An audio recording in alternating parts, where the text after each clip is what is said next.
award-winning Tennessee Wildcast is on the air with the latest on hunting, fishing, boating, wildlife watching, and all things outdoors. Make welcome your host, drummer and outdoor expert novice, Jason Harmon. All right, hello everybody, and welcome to this edition of Tennessee Wildcast. We're glad you're tuning in. Thanks for watching. Thanks for listening. We've got a fun show for you today. It's the middle of January, and we're talking ducks today. Yeah, all right. So I got Mr. Don King helping me co-host. As always, here at Studio B. Thanks, Jason. Good to be with you today. Yeah, I'm excited. And we have Seth Dortch. He's with Final Flight Outfitters. He's a creative guy. He does all things outdoors. We're going to have fun talking with him today. So, man, I'm excited to be here. It's going to be good. Good deal. Yeah, he was telling us he's been duck hunting. He's got some Oklahoma dirt on his truck outside. So yeah, if anybody needs some, I'm more than glad to share. So. I'm excited to hear what he's been doing, learn more about him, and talk about how Final Flight Outfitters has been a big supporter of our Conservation Raffle. Yes. And so many other things. So we're going to jump right in. Seth, tell us about yourself and just introduce yourself to the folks out there listening and watching. Sure, absolutely. Well, first off, guys, thank you all so much for having me on. And, you know, it's been so cool what y'all have done with the podcast and just giving people a voice and sharing that story, because I think a lot of people want to hear that. My name's Seth Dortch. I'm a freelance marketing and creative professional in addition to being marketing manager for Final Flight Outfitters Incorporated, based out of Union City, Tennessee. My wife, Heather, love her so much. We live in Knoxville, Tennessee, and so much of my outdoor pursuits and career growth is so impacted by her, whether it's her running a camera or anything like that. Cool. So we relocated there this past April, but constantly on the road, and especially right now in the heart of waterfowling season, whether it's doing projects or buddy hunting or checking up with my brands, things like that, definitely keeps me busy, but it's so good. And every time waterfowl season gets here, it's just, you just want to soak it up as much as you can. So yeah, I'm excited for this conversation and what the things we'll discuss. So you're all over the state and all over the country. You know, Ben just got back from Oklahoma. So the start of last week, one of the brands that we carry at Final Flight, they brought me, Tripp, which is one of the co-owners, and then his son, Cameron. We were in Southeast Arkansas meeting with them and looking at product and things like that, because especially the way with COVID's been, a lot of so we're in a buy group, and a lot of the, you know, with not having buy groups, you got to communicate with your brands and see the product. Yeah. So we were out there for 2 days, and then I drove to Oklahoma, hunted with my brother-in-law and his dad just for spend some quality time with them, and then I cut up. We've got some really good friends that have an incredible outfitting operation called Falco Outfitters, just in northern Oklahoma, northern central Oklahoma, and did really well out there. Got to spend some time with them, and then got back at about 11:30 last night and drove up here. Yeah, man, he's all over the place. Yeah. Hunting and fishing, does that come natural for you? Were you introduced to that young at a young age? Yeah, so more so on the hunting side, you know, fishing ponds in West. So I was born and raised in West Tennessee, Milan, Tennessee. So you've got all the river bottoms there, Forkadeer, Obion River, all that. My dad, Lee Dortch, he's the primary initiator for me in my outdoor pursuits, and that came through waterfowling. Yeah. So the whole Dortch side of the family is from the Martin, Tennessee area. So Obion River bottoms, all of that, which, you know, 60 years ago it looked way different than what it even looks like now. Yeah. So my great uncle Herman Dortch, he was a guide for Davy Crockett Hunting Club, which is a private hunting club just right there off the Obion River.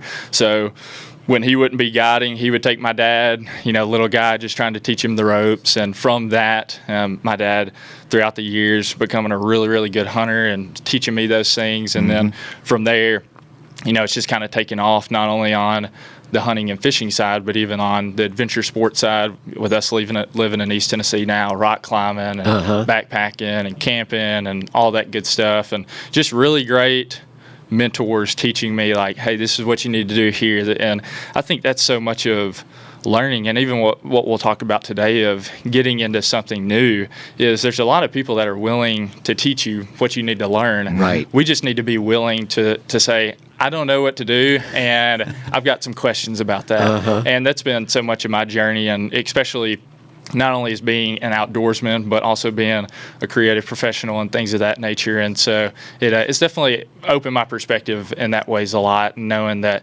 anybody can start something new. I think a lot of times we get kind of overwhelmed of, I just don't know. I don't want to look stupid. I don't want to be that guy or that girl that doesn't know what to do. But you've got to be like to start anything, like even whether it's with a podcast, like you're learning as you go. And that's the humanity of us, is we're all learning in a process. And so it's been super cool to be able to do what I love. And when I look back at just the progression of my journey, that, being started with my dad with duck hunting, and then everything what it's evolved into. But at heart, man, I'm a waterfowler, and that's what really gets my gears going and gets my blood pumping. So that's awesome. Yeah, so what did your dad do for a living? So my dad's in roofing distribution. So he wasn't in the outdoor space or anything like that. So he must look at you and go, man, he is living the dream. I'm so proud of my son. So as from a boy going to a man and walking into masculinity and manhood, it's been really neat to hear those words from your dad. Like, I'm so proud of you. Yeah. Like, you're doing such a good job. And because he didn't know when I was a little boy, and I'm always wanting to go hunting and stuff like that, I would be doing what I do now. Sure. And that's why I try to constantly thank him, and him and my mom for all the times that I was able to get those opportunities to go and hunt and learn and spend time with people that are really good at what they do, whether it's just being a hunter or whether it's you work in the outdoor space or anything like that. So it's neat, man. I'm thankful to have that connection with him and kind of live that out. And I definitely, anybody that teaches me or mentors me, I take it upon my own self as a responsibility to represent them well in what I do and who I'm doing it for and who I'm becoming myself. So it's been cool. You got a lot of great stuff out there. I see you on Instagram, and your photos and some of the stuff that you're doing. It looks like a lot of fun. Got the dream job, I'd say. It's it's definitely living the dream, but man, it's a lot of hard work. Yeah. But that's the man, especially with social media. Y'all know just as well as I do that if you don't use the platforms with the connotation of, man, there's a lot of context behind this post or this guy's life or this guy's story or this brand, whatever it may be, that for anybody that seems to be crushing it or living the dream, on the back end there's a lot of sacrifice. There's a lot of making decisions not based off feelings and just because it feels good, but it's like, I'm committed to this and I'm going to figure it out and I'm going to keep pressing on. And that's really, we all struggle with that, Right. Every day we wake up, we're not always just like, man, I'm ready to crush the day. It's kind of like sports a little bit in that you see a great athlete and you think, man, they make it look so easy. Sure. And what they're doing is not easy. And when you see a really good post that inspires you to, man, I want to go do that. I want to be where that guy or gal was. Then that's it's not easy to do, and like you said, so much thought needs to go into it, and it's just not off the cuff and willy nilly, Sure. Preparation and all that goes behind it. So let's talk a little bit about the Conservation Raffle real quick, and then we'll jump into duck hunting 101 because we want people to know how to get out there. Final Flight Outdoors was Outfitters was a big supporter for the Conservation Raffle. Tell us what that role was there and what those hunters are going to get to experience, because they haven't experienced it yet, have they? Right. Yeah. So we're super excited to be a part of it, and so we've partnered with Real Tree Outdoors, which is a partner of ours as a company. And so the winners of this waterfowl package is what we partnered on. So there's several other brands involved and donating product and. Our role is to be the host for the hunt. So the powers, and I'll give a little backstory of Final Flight Outfitters real quick. Final Flight Outfitters Incorporated is a sporting goods dealer based in Northwest Tennessee, Union City, Tennessee. We're about 30,000 square foot, brick and mortar retail operation. We also have a total e-commerce, finalflight.net, and then we also have a whole catalog mail order operation that hits thousands and thousands, just crazy numbers of mailboxes. Sure. So that's owned by the Powers brothers, John Ed Tripp and Kelly Powers, which are some of the most influential people in my life and in my journey. And everything they do is quartered right there in Midway. It's a little community in between Union City and Martin, Tennessee. They farm 4,000, 4,500 acres, some rough estimate. And so we'll be hunting one of those farms, and it's really it's going to be an incredible experience. All the time when I'm hunting with them, I really try to not take for granted the privilege that it is, not only from a standpoint of what we that do hunt with the Final Flight crew get to learn, but just the whole process in itself, because everything, their gears are always going, man. I mean, it's sometimes you're like, man, we done moved all this stuff once. You want us to move it, but they're adamant about really trying to be the best that they can be, even when no one's watching, even when nobody's even knowing it. And so the winners of that will be able to come and experience all of that, stay at the Final Flight Lodge, and we'll host them and spend time with them. And the Final Flight Lodge itself is incredible. It's got a lot of old history pictures and stuff like that. So as Final Flight was starting in 1998, Kelly, which is the youngest brother, he was beginning his monumental career of competitive waterfowl calling, specifically goose calling. So he went on to win. He's champion of champion goose caller, arguably the world's best goose caller. So as both of those things were really starting to grow, they both started impacting each other. So as he would go and compete in competitions, the other brothers, John Ed and Tripp, they'd go set up a booth and sell so some of the first brands were Duck Commander, the Robertsons. I know, I'm sure Mossy Oak. I don't know who the other three brand. I can't remember who that, but just basic stuff. Yeah. And from there, started building relationships and acquiring more accounts and more partners and things of that nature. And just those baby steps of not really knowing what this thing's going to look like, and then boom, here we are. Yeah. And I can imagine in the duck blind, when there's a little lull and birds flying, there's a lot of shop talk going on. Oh man! So eventually we're trying to start a podcast with them and just to talk about those things, because man, all three of them, they're so intelligent, and the way they analyze and view things, and it all comes from different elements, from agriculture, from being outdoorsmen, from being just really great businessmen, but just being really understanding of people and knowing how people operate.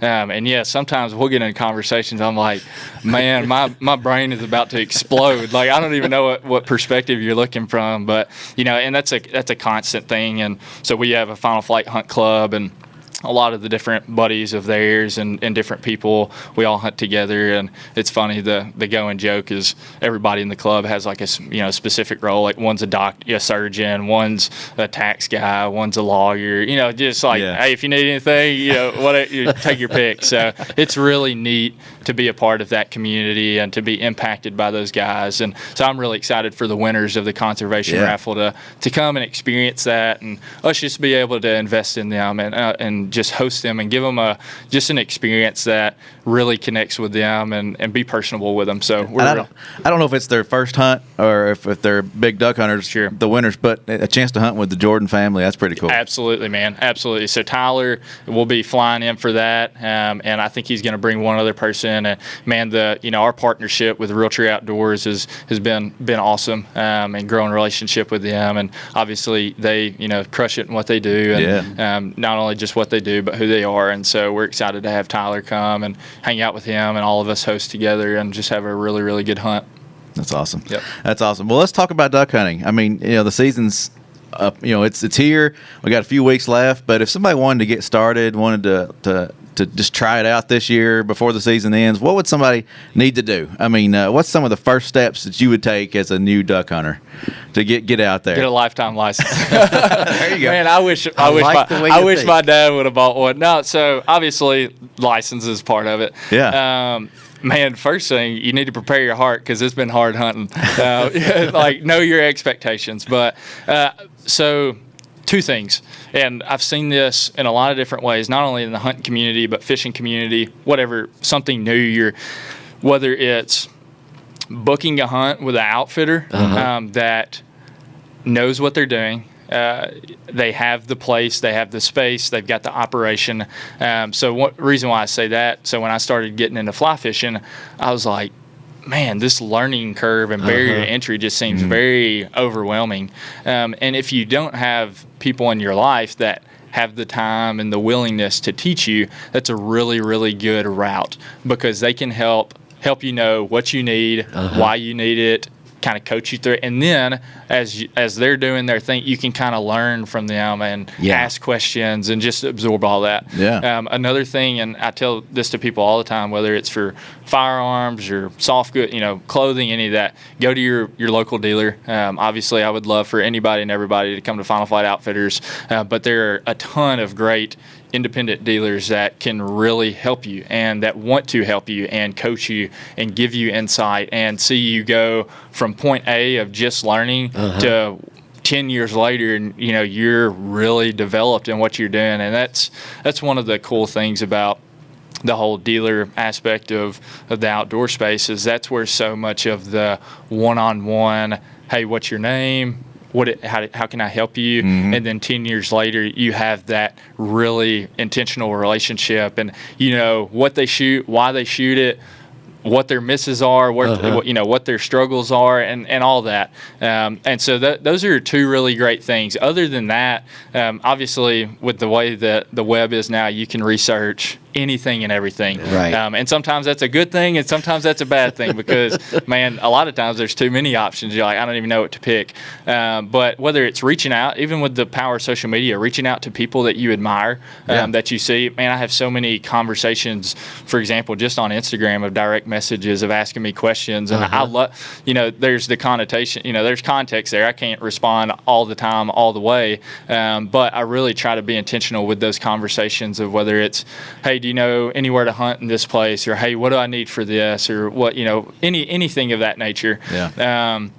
Then when you really get down to the basics, obviously waterfowling is such a gear intensive activity with a lot of things, but with waterfowling, especially if you're hunting in West Tennessee or river bottoms, you're talking boat and motors, you're talking you're talking about getting on big bodies of water, you're talking about all the safety aspects that go into that, and life jackets, and all that, lights and everything. Then you start talking about chest waders, which that's what's so incredible about hunting anything like that, is in every region it's a totally different kind of deal. Because for example, being out in Oklahoma the past couple of days, we wear chest waders a couple of times because we're hunting big, reservoirs or smaller cow ponds and things like that. Other than that, you're hunting dry field, so you just need a pair of bibs and boots and decoys and blind, and that's it. Or UTV to get out there.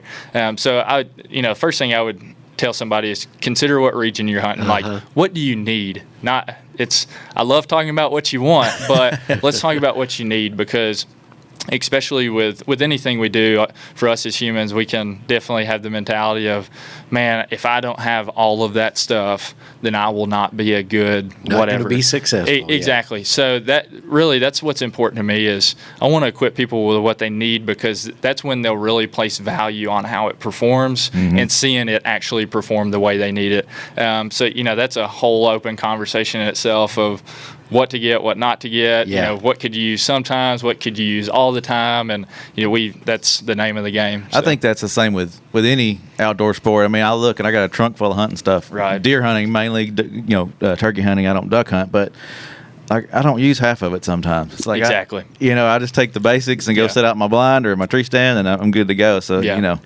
lot of times you can over populate your gearbox. Absolutely, man. I'm a big believer.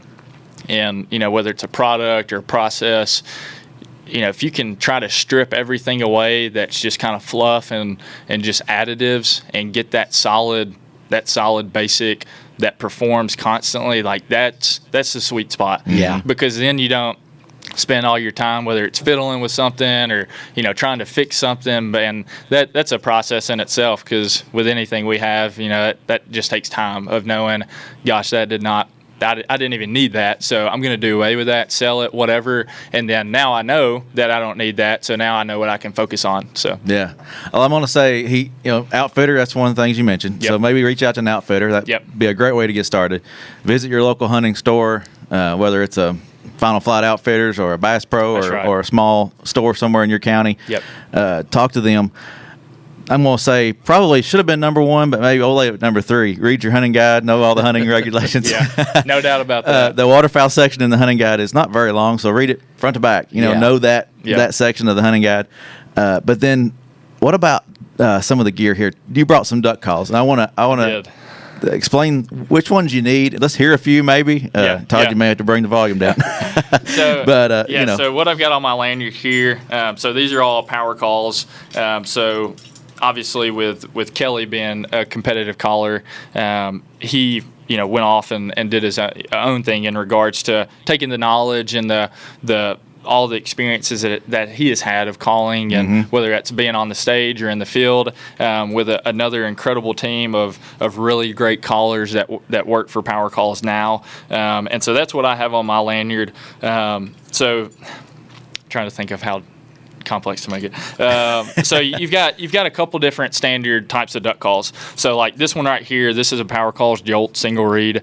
It's a J-frame style call. So what I mean by that is on the tone board and the way that the cut is, like this whole body of insert is a J-frame style. It's just the standard style through history. And so that's going to produce a different sound compared to what this impulse is here. And this is kind of a more, I would say, modernized, they call it their whole impulse insert. It's a titanium tone board, which, produces a totally different tone than what a material like an acrylic would be. And so this is my primary call is this impulse. It's definitely got a big learning curve to it. It took me a while and a lot of questions to Kelly, be like, dude, how do I crank on this? Like, I need help. Yeah, there's a technique to it. Yeah, no doubt. And even in the way, it's a lot of fun seeing, especially like kids and stuff like that. Pick up a call. So I've got 2 nieces, and that was literally one of the first things I bought. My oldest niece, when she was born, is R&T has like these little baby calls that you can buy, and I bought her one of those, and she'll quack on it, just blow hot air through it. But there is a whole process, just like with any other game calls, of what to do, what not to do, how to present your air into the call. It's just like an instrument, and how to compress the back of your throat or how to pop your tongue, all of that, and that just takes time and practice and a lot of trial and error. Like that did not sound good, or that didn't sound like a duck. And then other than that, I keep one standard Canada call on my lanyard at all times, and then one spec call. So, even talking goose calls, if somebody's considering getting a goose call, for a lot of the Mississippi flyway, especially south of, once you get to Missouri, south of Missouri, Arkansas, Tennessee, speckle bellies are definitely the most prominent goose besides snow geese, other than, rather than what the Canada goose used to be. Especially in northwest Tennessee, southwest Kentucky, they would kill a lot of Canada geese, but flyway patterns have changed. A lot of different elements up north of hot water retaining ponds and all kind, like what's the point of going down south if we've got it made here? That whole deal. So a speckle belly call would definitely be beneficial. But yeah, in regards to basic fundamentals, the first thing you're ever going to do on a duck call is just try to quack. It's just and that's where everything flows from. And so that'll, just, is this going to be loud? No, you're good. Go ahead.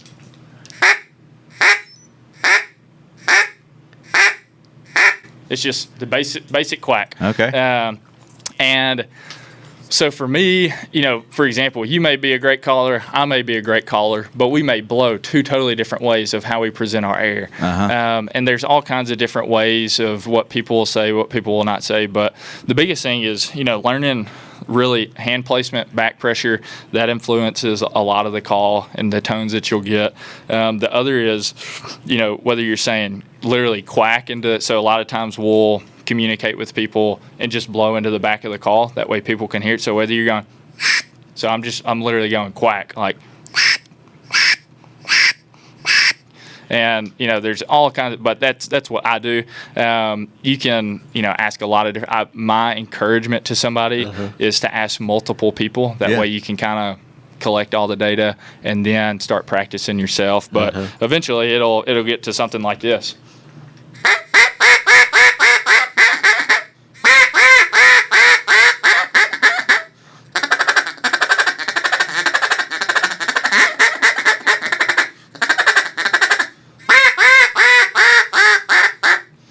So, that's... I see them coming. That's, there's different ways to chatter, different ways to quack, but at the end of the day, listen to live birds, hear what they do. Yeah. For us as humans, like, we always kind of come up with the ways Sounds good to me. you know what I mean? And that goes into decoys, even with the colors of waterfowl decoys. Years and years, Kelly and John Ed and the Final Flight crew, they've really, and this is transferred into companies with Higdon Outdoors doing a Powers Pack. So it's a green head and a black duck. So they do see they see color to the extent of being in range, but primarily what they see from an aerial perspective is just contrast of light. So they either see whites or they see darks, and so that's a whole conversation in itself for decoy spreads. And do I need mallard decoys? Do I need this species? And at the end of the day, primarily they're seeing either a white or a dark. So the better you can make that pop and better you can present that to a bird, it's going to be beneficial down the road. And so that's a good tip. That's what we run so much, and they've taught me so much about that. And especially Kelly driving that home and John Ed driving that home is really make that contrast pop. So, for example, 2 years ago, at one of the farms, John Ed put out a ton of snow geese in the backside of where one of the farms are. And it wasn't because we wanted to kill a lot of snow geese. It's because that white it's an attractant. Like, you can see it from far off and see it from a distance. And it's helped. Like, you can, when you get new birds in or high birds and you start hammering on them, like, having that attractant really does help, and that visibility. And, those are just, all kinds of little tips like that will come and go. And that's why I encourage anybody to whether it's ask somebody that you keep up with on social media that you really admire, whether it's a dealer, sporting goods dealer, big or small, whether it's an outfitter, whatever it may be. That way you can pick up on those little things and find out. Awesome. Yep. Well, that's great. Some great tips. Real quick before you go, we didn't get to it, but we'll have to touch on it fast. You work with state parks a little bit. You just recently went to Natchez Trace on a hunt. Talk about that real fast. If you want a public land deer hunt, go check it out, man. Or fish. Get a cabin. Get your wife, kids, whatever it may be. Man, the state park system in Tennessee is incredible. I'm honored to do work with them. And go use your public lands, man. Go utilize them. Go check them out, explore, and really enjoy it. Seth, this has been great. We're going to have to get him back. Yep. I'd love to be back, man. Part two coming up. There's just so much more we could cover, but the trip to Natchez Trace looked really cool. I've seen some photos. A lot of public land out there, a lot of opportunity on some of the state parks. Just look at your guide, check the websites. That's right. And if anybody has questions, you can find me on social media, Seth Dortch Creative. Got a website, sethdortch.com. Reach out to me. Don't hesitate to reach out. Yeah, so he's accessible, and we appreciate you. Oh, thank you, man. I appreciate y'all. Thanks, absolutely. Thank y'all so much. Thanks to Final Flight Outfitters for the conservation support, the Conservation Raffle support. That's great. You bet. Absolutely. And we really appreciate that. So this is Tennessee Wildcast. Keep coming back, keep watching, keep tuning in. We got some great shows for you this year. 2021. Oh, man. Yeah, can't believe it. I'm ready for it. Year. It's a new year. So we'll see you next time on Tennessee Wildcast, and have a good one. Thanks for tuning in. Stay connected with TWRA by visiting our website at tnwildlife.org and follow us on Facebook, Twitter, and Instagram. Hey, it's all about Tennessee wildlife. It's what we do. Tennessee Wildcast will be on the air again next week. We'll see you then.